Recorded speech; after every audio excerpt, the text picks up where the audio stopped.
Hey everybody, this is D Hunter, bringing another action figure review.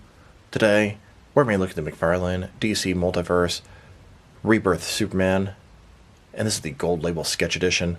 I believe this is an Entertainment Earth exclusive, although the packaging does not reflect that. I pre-ordered this thing a while ago, and it finally arrived today. So let's take a look at the packaging. As you can see, this is part of the Gold Label collection. A Gold Label release is simply a retailer exclusive, whether it be Target, Walmart, or Amazon. This particular Gold Label is an Entertainment Earth exclusive. Sketch Edition, McFarlane Toys, DC Superman, Superman from DC's Rebirth, part of Superman's 85th anniversary, authenticated limited edition, limited to 3,000 pieces, and ages 12 plus. One side of the package, Superman DC Rebirth Sketch Edition. Other side, totally blank, a little QR code. Back side, you can see Superman in a flight pose, looking pretty cool. At the bottom, a bunch of credits. There's his barcode, if that helps anybody. This is one of McFarlane's deluxe figures. It has the outer sleeve. Go ahead and open that up, and then you can see the sketched Superman inside. So with no further ado, let's open him up. Alright, now that this figure out of the package, here he is with all the accessories laid out. He comes with a display stand, a collector's card, a display stand for his collector's card, and then 2 alternate hands, totaling 4 interchangeable hands. But before I take a look at those, let's talk about and check out the actual figure. So this is the Rebirth Superman. It's done on the infected body that they've used about 1 million times. And this is a black and white line art sketch version, Gold Label Entertainment Earth exclusive. Now doing sketch figures makes perfect sense with comic figures as they're originally sketched and then colored in. But I will admit, Superman is one of the more boring ones. They've done quite a few at this point. So let's take a look. So it's the exact same figure as the Rebirth Superman. The head is pretty good. He has a signature curl at the top, the hair, some black and white details. Now the eyes appear to kind of be looking to the right a little bit. Maybe it's just me. He has some nice subtle sort of black lines on his lip and chin. Below that we have the signature Superman S done in black and white. His cape, mostly black, a little bit of white, sort of highlights at the top. He's in that big, bulky, infected body, which I'm really tired of seeing. Double-jointed elbows, double-jointed knees.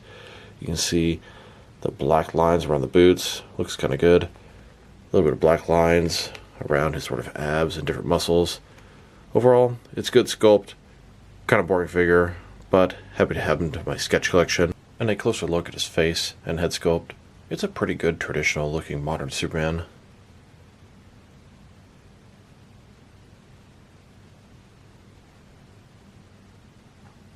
And here's the figure broken down as far as he can go, with all of his removable parts detached. Now for his accessories, starting off with the boring stuff. Here's his display stand. Typical McFarlane stand we've seen 1 million times before. It's a black circle, but this one has the Superman logo in white at the bottom. Very thin, very basic. Now for his collector's card. As you can see, it's a black and white version of the Rebirth Superman. Superman Sketch Edition. On the back side, there's a certificate of authenticity. This is number 647 of 3000. And it doesn't do much for me, but if you want to display the collector's card and stand next to the figure, here you go. Here's the Sketch Rebirth collector's card in the center, the original Rebirth Superman's collector's card on the left, and the artist proof unpainted chase variant on the right. And it would actually make a little bit more sense if it came with a collector's card that looked like this. This is the one that came with the Hush Superman, but it sure looks like it should come with a sketch figure. Now let's check out his hands. He has a total of 4 of them, 2 left hands and 2 right hands. Here he is with his first pair of hands. These are his fists. And then his next pair of hands. These hands are kind of awkward looking. They're a little bit too large. They're in weird contorted shapes. Look like there's some grabbing, choking, or throwing hands. Look kind of villainous to me. Now I wanted to check out the differences between this sketch line art Superman and the original color Rebirth version. And besides the obvious paint differences, there are no other differences. 100% same figure, same sculpt, same articulation. So let's take a look. Starting with their faces here. It's a modern Superman, but it's a normal looking Superman, and I appreciate that. He's got the curl on top of his hair, the flesh tone. I don't know, he almost has some sort of rosy looking cheeks here. Sure don't have it on the black and white version. Color scheme is good on this guy. Dark blue, kind of darker red. The Superman logo looks fantastic. Looks good on both of them. This one had this egregious error with the boots. They just pretended to sort of draw a line there and ignore the sculpted boots there. Here, they embraced it and drew sketch lines around the boots. I like the original Rebirth Superman, but he has some flaws that's really hard to overlook, as well as that grossly overused Rebirth body, the infected body. Here are all three of the Superman figures they made with the Rebirth body and head. We have the original color version, the new sketch line art version, and then the unpainted artist-proof Putnam Chase version. Now, they've used his body many times, but these are the only three figures that are 100% the same body, head, etc. And then here are all the different Superman figures that use the infected body. They have done this thing to death. They need to put this thing into retirement. Now let's check them out, next to some other sketch figures. When Entertainment Earth started releasing the sketch figures exclusive to their website, the first wave consisted of the Rebirth Superman and the Batman Who Laughs. After the first wave, they released the White Knight Batman. He was the only figure released at that time. And the most recent ones Entertainment Earth released was the Todd McFarlane designed Batman and the Batman 3 Jokers Comedian Joker. I'm not sure what the next Entertainment Earth exclusive is going to be, but I'm curious to find out. Before the sketch figures were Entertainment Earth exclusives, they released this sketch line art Page Puncher Mr. Freeze. He was a San Diego Comic-Con exclusive. And before that, I wouldn't exactly call these guys line art, but I would call them sketch figures. They released a gray and black version of the Page Puncher Batman and Black Adam. I also have this DC Direct New 52 Jim Lee sketch Batman. I believe they made a Wonder Woman, Batman, and Superman in this line, but I was only getting the back characters at the time. And the only other sketch figure I'm aware of that's not in their DC line McFarlane has produced is the sketch Throne Spawn. Here are all of the Entertainment Earth exclusive sketch figures they've made so far.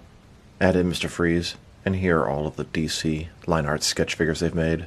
The next one to come out is going to be the McFarlane Toy Store exclusive Black Manta Page Puncher version. And add in Spawn here. These are all the McFarlane line art figures they've made between all their properties.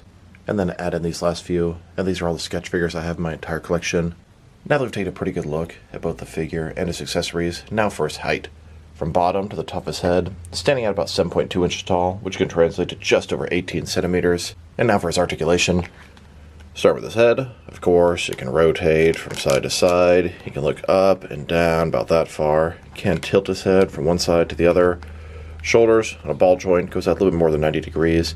Up, down, around, all that good stuff. He does have a butterfly joint between his shoulder and chest, increasing the range of motion and covering the large gap that would be there. Bicep cut below that, but it barely moves at all. Double jointed elbows, they go all the way in. His wrists, and look at those hands, they're definitely too big for this body. They can rotate, and they're going to be hinged as well. In his torso, he's got a ball joint, rotate around, forward and back. Another one in his waist, rotate around, forward and back. Between the two, very good range of motion in his torso area. I'd say you get a little bit more out of the torso on the waist on my figure. Legs, complete as splits, McFarlane style hip joints. Rotation is minimum at best. They go forward that far, back not much. Double jointed knees below that. And then his ankle, forward and back. Rotate, tilt, rock, and of course, toe articulation. Here's Superman hovering above the streets of Metropolis. Then, flying over the skies of Metropolis. Here's Superman getting ready to take on Devastator. And Superman using his heat vision on Devastator as he gets the upper hand. Now let's check him out, next to some other action figures. Starting off with some other McFarlane DC Multiverse figures. Here's the Rebirth Superman next to the Action Comics number 1000 Superman, who is technically also based off a Rebirth appearance. Now the Action Comics 1000 Superman does have a couple of flaws, mainly the single jointed elbows, the wrist pegs, but he's still my favorite McFarlane Superman to date. I'm a sucker for that classic look with the red trunks. I just think they did an excellent job with the original Superman. This Rebirth Superman is pretty nice. He's a little bigger, bulkier. He has that modern look to him. Head sculpts are similar. Both pretty good. And here, next to the infected Superman, which he shares most of the parts. Here are all the different Superman figures McFarlane has made so far in the DC Multiverse line. You may say the line is bat heavy, and it damn sure is, but there are 13 different Superman figures that have been released so far, and more to come. Here are all the different DC Rebirth heroes they've made so far. We have Flash, Batman, Superman, and Hal Jordan and John Stewart's Green Lanterns. I've seen a Rebirth Batman on some leaked lists. I think they're going to do what they did with Superman to a Batman in the near future. We kind of got a little Justice League going on. The biggest omission is a modern comic Wonder Woman, and Aquaman would be nice as well. And here he is next to the rest of his wave. McFarlane doesn't release these figures in traditional waves, but these 4 figures are being found together at Target right now. And then, next to a few other recently released McFarlane DC Multiverse figures, here's McFarlane's DC Multiverse Rebirth Superman, next to Mattel's DC Multiverse Rebirth Superman. The Mattel one is not a bad figure, but the McFarlane is definitely superior, and for the same price. Notice the outfit's the same, the curl, the belt, even the boots. McFarlane was not wrong for drawing the red stripe like that, but they were wrong for using some old pre-sculpted boots that don't match. Now, I don't have the DC Direct DC Essentials Rebirth Superman, and I wish I did. He's a pretty nice looking figure. Now let's check him out, next to some action figures from different various companies, to see how he fits in, both scale and style-wise, in case you want to know which lines you can mix him with. Since he's a McFarlane figure, they're typically the 7-inch scale. I'm going to start off my comparisons with some of the larger action figure lines I collect, and work my way smaller, and I'm going to include as many Superman figures as I can during these comparisons. We've already seen him next to the other McFarlane Superman figures. Here he is, next to some other McFarlane toys. In front of you are 5 different action figure lines, all from McFarlane toys, all 7-inch scale. Then, next to some more McFarlane figures. These are from different various video game properties. And now, next to some Jakks-specific wrestling figures. And here he is, next to some DST or Diamond Select toys. Then, next to some DC Direct and DC Collectibles Superman figures. And here, next to some NECA figures. Then, next to some Mattel wrestling figures. Now, next to some Jazzwares AEW wrestling figures. And here he is, next to some Mezco 1/12 collective figures. Then, next to some Mattel DC Universe Classics and Multiverse Superman figures. And here, next to some Mafex figures. Then, next to some Hasbro Marvel Legends. And here he is, next to some SH Figure Arts action figures. And finally, here he is, next to some Jazzwares Fortnite figures. So overall, it's an okay figure. I'm not a huge fan of these line art sketch figures. There are a couple of them that came out really good. I really like the White Knight Batman, the 3 Jokers Joker, and the Todd McFarlane design Batman. But this Superman is probably one of the most boring ones. I mean, he doesn't look bad for what they went for, but I don't know, it just doesn't do a lot for me. The original Rebirth Superman, it was a good figure at the time, but he has some flaws you just can't overlook. Mainly the boots, the infected body, that sort of stuff. This particular figure here, sculpt and paint job, no problem there. They definitely achieve what they're going for with the sketch and the line art, black and white.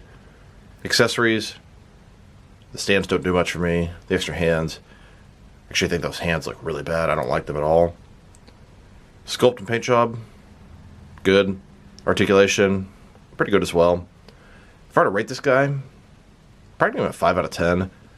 It's just one of the most boring sketch figures that I have.